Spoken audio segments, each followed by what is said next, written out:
नमस्कार दोस्तों, मैं जर्नलिस्ट रोहित शर्मा आप सबका स्वागत है। क्या सचिन पायलट पश्चिम बंगाल की मुख्यमंत्री ममता बनर्जी की तरह कांग्रेस पार्टी से नाता तोड़कर अपनी एक अलग से नई पार्टी का गठन करके इंडियन पॉलिटिक्स में या राजस्थान पॉलिटिक्स में अपने नाम का डंका बजाएंगे? क्या सचिन पायलट राष्ट्रवादी कांग्रेस पार्टी के अध्यक्ष शरद पवार की तरह कांग्रेस पार्टी से नाता तोड़कर अपनी पार्टी का वजूद राजस्थान में या इंडियन पॉलिटिक्स में कायम करेंगे? इन सवालों के जो जवाब हैं वो हमें आने वाले समय में मिल जाएंगे।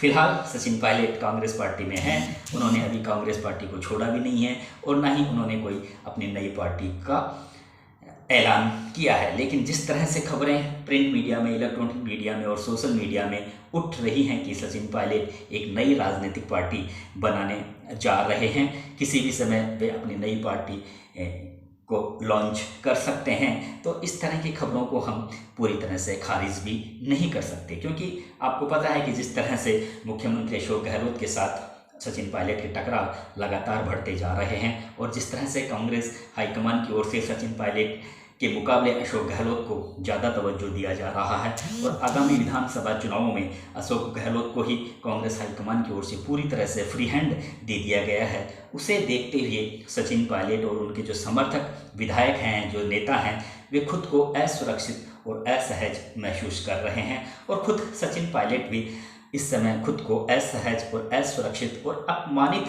महसूस कर रहे हैं। इसलिए इस तरह की खबरों को कि वे नई पार्टी बना रहे हैं पूरी तरह से खारिज नहीं किया जा सकता। दोस्तों, माचिस की तिल्ली जलती है तभी आग लगती है, तो कहीं ना कहीं सचिन पायलट और उनके समर्थक विधायकों में अंदर कोई ना कोई खींचड़ी पक रही है, जिसकी वजह से इस तरह की खबरें, नई पार्टी बनाने की खबरें लगातार उठ रही है। अब ये तो आने वाला समय ही बताएगा कि सचिन पायलट का अगला स्टेप क्या होता है। लेकिन फिलहाल कांग्रेस पार्टी के गठन से लेकर अब तक के इतिहास में जो लोग कांग्रेस पार्टी को छोड़कर जिन्होंने नई पार्टी बनाई या दूसरे पार्टियों में वे शामिल हुए, उनका फिर क्या हश्र हुआ, इस पर हम थोड़ा सा मोटा विश्लेषण इस समय जरूर कर लेते हैं आपके साथ मिलकर। देखिए दोस्तों, 1885 में कांग्रेस पार्टी की स्थापना हुई और अब तक यानी पिछले 135 साल के लंबे अंतराल में आज़ादी से पहले 2 बार कांग्रेस पार्टी का विघटन हुआ। पहला विघटन मोतीलाल नेहरू ने चित्तरंजन दास से मिलकर कांग्रेस पार्टी से अलग अपना एक अलग राजनीतिक संगठन बनाया। दूसरा 1939 में सुभाष चंद्र बोस ने, उस समय तत्कालीन कांग्रेस पार्टी के सीनियर नेताओं से उनके मतभेद लगातार बढ़ते जा रहे थे, उसके बाद में उन्होंने फॉरवर्ड ब्लॉक के नाम से अपना एक अलग राजनीतिक संगठन बना लिया। तो आज़ादी से पहले 2 बार कांग्रेस पार्टी में इस तरह का विघटन हुआ, लेकिन आज़ादी के बाद अब तक 62-63 बार कांग्रेस पार्टी का विघटन हो चुका है। इसमें कई बार नेता पार्टी से अलग होकर किसी ने या तो किसी दूसरे राजनीतिक दल का दामन थाम लिया या फिर कोई अलग से अपनी नई पार्टी बना ली, या फिर कांग्रेस पार्टी से अलग होने के बाद कुछ साल बाहर रहने के बाद वे वापस कांग्रेस पार्टी में आ गए। जिस तरह से प्रणब मुखर्जी, अर्जुन सिंह, तारिक अनवर, पी चिदम्बरम, माधवराव सिंधिया जैसे नेता पहले कांग्रेस पार्टी से अलग हुए, लेकिन बाद में वे वापस अपने पुराने दल में शामिल हो गए। लेकिन आज़ादी के बाद सबसे पहला विघटन 1951 में जे.बी. कृपलानी ने कांग्रेस पार्टी के तत्कालीन नेताओं से मतभेद के चलते उन्होंने अपना एक अलग से नई पार्टी का गठन किया 1951 में। उसके बाद में 1956 में सी राजागोपालाचारी ने अपनी कांग्रेस पार्टी से नाता तोड़कर उन्होंने अपना एक अलग से राजनीतिक दल बनाया, ये 1956 में। उसके बाद में 1964 में केरल कांग्रेस में बड़ी टूट हुई। के.एम. जॉर्ज ने वहाँ पर कांग्रेस से अलग होकर अपना अलग दल बनाया और फिर उससे भी बड़ा झटका कांग्रेस को उस समय लगा जब दिग्गज नेता चौधरी चरण सिंह ने 1967 में कांग्रेस पार्टी से अलग होकर अपना एक अलग दल बना लिया। बाद में जो उनका दल लोक दल के नाम से मशहूर हुआ, ये 1967 की बात है। उसके बाद में इससे पहले 1959 में भी बिहार, उड़ीसा, गुजरात और राजस्थान में कांग्रेस में ज़बरदस्त टूट के हालात पैदा हुए थे 1959 में भी। तो ये 1900 1967 तक का किस्सा मैंने आपको बता दिया। अब ये 1969 में जो इंदिरा गांधी के भी उस समय की जो तत्कालीन कांग्रेस पार्टी के जो बड़े लीडर थे उनसे उनके मतभेद थे। तो शुरू में इंदिरा गांधी ने कांग्रेस पार्टी से अलग होकर कांग्रेस आर के नाम से अपना एक दल बनाया। बाद में वो कांग्रेस आई हो गया और आज आप जो ये कांग्रेस पार्टी का बड़ा प्रारूप देख रहे हो ये इंदिरा गांधी वाली पार्टी ही है, इंदिरा गांधी वाली कांग्रेस पार्टी ही है। तो ये 1969 में हुआ। उसके बाद में 1984 में जब इंदिरा गांधी का मर्डर हुआ उसके बाद में वीपी सिंह कांग्रेस पार्टी के काफ़ी कद्दावर नेता थे, लेकिन उनकी राजीव गांधी के साथ में ठीक तरह से पटरी बैठ नहीं रही थी। तो उन्होंने कांग्रेस पार्टी से अलग होकर जन मोर्चा के नाम से एक अलग संगठन बनाया। बाद में इस जन मोर्चा के भी छोटे छोटे टुकड़े हो गए, जनता दल यू, राष्ट्रीय जनता दल और समाजवादी पार्टी। ये जन मोर्चा के ही टुकड़े हैं जो आप देख रहे हैं किस तरह से बिहार में राष्ट्रीय जनता दल, समाजवादी पार्टी, उत्तर प्रदेश में जनता दल यू। तो ये जन मोर्चा के ही छोटे छोटे टुकड़े हैं। अब ये जो विघटन हुआ उसके बाद में 1999 में और भी बहुत बड़ा झटका कांग्रेस पार्टी को लगा, जब एक तरफ ममता बनर्जी ने कांग्रेस पार्टी से नाता तोड़कर तृणमूल कांग्रेस पार्टी की स्थापना की, शरद पवार ने कांग्रेस पार्टी से नाता तोड़कर राष्ट्रवादी कांग्रेस पार्टी की स्थापना की, वाईएसआर कांग्रेस पार्टी की स्थापना हुई आंध्र प्रदेश में और बीजू जनता दल की उड़ीसा में स्थापना हुई। तो ये बहुत बड़े झटके लगे 1999 में। तो आप लगातार इस तरह से कांग्रेस पार्टी में ये जो विघटन की प्रक्रिया लगातार जारी रही। 1999 में भी ये इतने बड़े ज़बरदस्त झटके कांग्रेस पार्टी को लग चुके हैं। उसके बाद में आपने देखा होगा कि पंजाब में अभी कुछ साल पहले कैप्टन अमरिंदर सिंह जो मुख्यमंत्री थे, पंजाब के पहले मुख्यमंत्री रह चुके हैं, उन्होंने कांग्रेस पार्टी के नेताओं से नाराज़गी चलते अपनी एक नई पार्टी बनाई। बाद में उन्होंने अपनी पार्टी का भाजपा में विलय कर लिया। उसके बाद में अभी कुछ महीने पहले गुलाम नबी आज़ाद जो कांग्रेस पार्टी काफ़ी सीनियर नेता थे, उन्होंने भी एक तरीके से जम्मू कश्मीर में अपनी अलग से नई पार्टी बना ली। 1999 में पीडीपी भी ने जो मुफ्ती मोहम्मद शहीद थे वे कांग्रेस पार्टी में थे, लेकिन 1999 में उन्होंने भी अलग से अपनी पार्टी जम्मू कश्मीर में बना ली थी। और इस दौरान इस बीच में जिस तरह से आपने देखा होगा कि जो कांग्रेस पार्टी के ज्योतिरादित्य सिंधिया थे, काफ़ी युवा नेता थे, वे भी कांग्रेस पार्टी को छोड़कर उन्होंने बीजेपी ज्वाइन कर ली। जतिन प्रसाद ने बीजेपी ज्वाइन कर ली, आरपी सिंह ने बीजेपी ज्वाइन कर ली। तो कांग्रेस पार्टी के जो लीडर थे वे एक से एक बराबर टूटते रहे, कांग्रेस पार्टी को छोड़कर दूसरी पार्टियों में भी जाते रहे और दूसरी पार्टियों कांग्रेस छोड़कर अलग पार्टियों का भी गठन करते रहे। हालांकि ये बात अलग है कि जिन्होंने कांग्रेस छोड़कर अलग पार्टियों का गठन किया उनमें से कई पार्टियों का अस्तित्व अब बचा ही नहीं है। उनमें कई नेताओं का निधन हो चुका है और जो उनके उत्तराधिकारी हैं वे ठीक तरीके से पार्टी को चला नहीं पाए। लेकिन अभी भी ममता बनर्जी जिस तरह से पश्चिमी बंगाल में अपनी पार्टी को मजबूत स्तंभ दिए हुए है, इधर से राष्ट्रवादी कांग्रेस पार्टी महाराष्ट्र में काफ़ी मजबूत स्तंभ दिए हुए हैं। शरद पवार, वाईएसआर कांग्रेस आंध्र प्रदेश में जगनमोहन रेड्डी लगातार काफ़ी मजबूत उनका पार्टी को मजबूती दिए हुए है। इसी तरह से उड़ीसा में नवीन पटनायक बीजू जनता दल के जो नेता हैं वे बराबर पार्टी को मजबूत स्तंभ दिए हुए हैं। तो ऐसा नहीं है कि कांग्रेस पार्टी से अलग होने के बाद जिन लोगों ने अपनी अलग राजनीतिक पार्टी बनाई तो उनका कोई अस्तित्व नहीं है। बहुत सी पार्टियां हैं जो अपने अपने स्टेटों में मजबूती से डटी हुई हैं और कड़ा मुकाबला कर रही हैं। और आपने देखा होगा कि ममता बनर्जी 2011 से अब तक लगातार वहां पर मुख्यमंत्री रही हैं। कम्युनिस्ट पार्टी का वहां पर पश्चिमी बंगाल में 2011 से पहले 34 साल तक कम्युनिस्टों का वहां पर राज था, लेकिन ममता बनर्जी ने वहां पर अपने दम पर कम्युनिस्टों को हार का मजा चखाया और अपनी पार्टी की सरकार का वहाँ पर गठन किया। और 1999 में जब ममता बनर्जी ने अपनी तृणमूल कांग्रेस पार्टी की स्थापना की थी तो वो वहाँ से सांसद भी चुनी गई थी। उन्होंने अपना सपोर्ट दिया था उस समय एनडीए में अटल बिहारी वाजपेयी सरकार को। उस समय वो रेल मंत्री रही थी।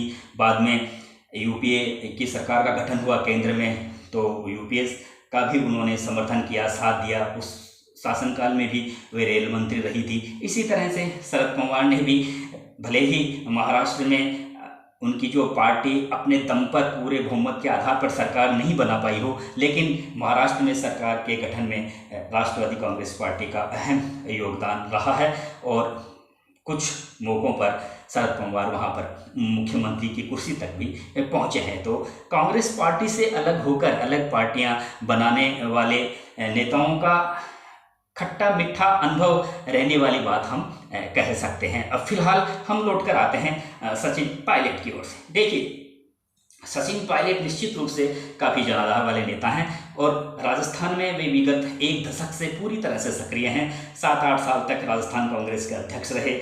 राजस्थान कांग्रेस की युवा ब्रिगेड में उनकी बहुत अच्छी इमेज है और अगर देखा जाए तो पूरे ओवरऑल राजस्थान में उनके पास में कार्यकर्ताओं की, नौजवान युवकों की उनके पास में एक बहुत बड़ी टीम है। हर जाति और बिरादरी के लोगों में उनकी काफ़ी अच्छी छवि है। उनके पिताजी भरतपुर से सांसद रह चुके हैं, राजेश पायलट दौसा से रह चुके हैं, तो उनकी जो पिताजी की छवि का लाभ भी सचिन पायलट को मिलता रहा है।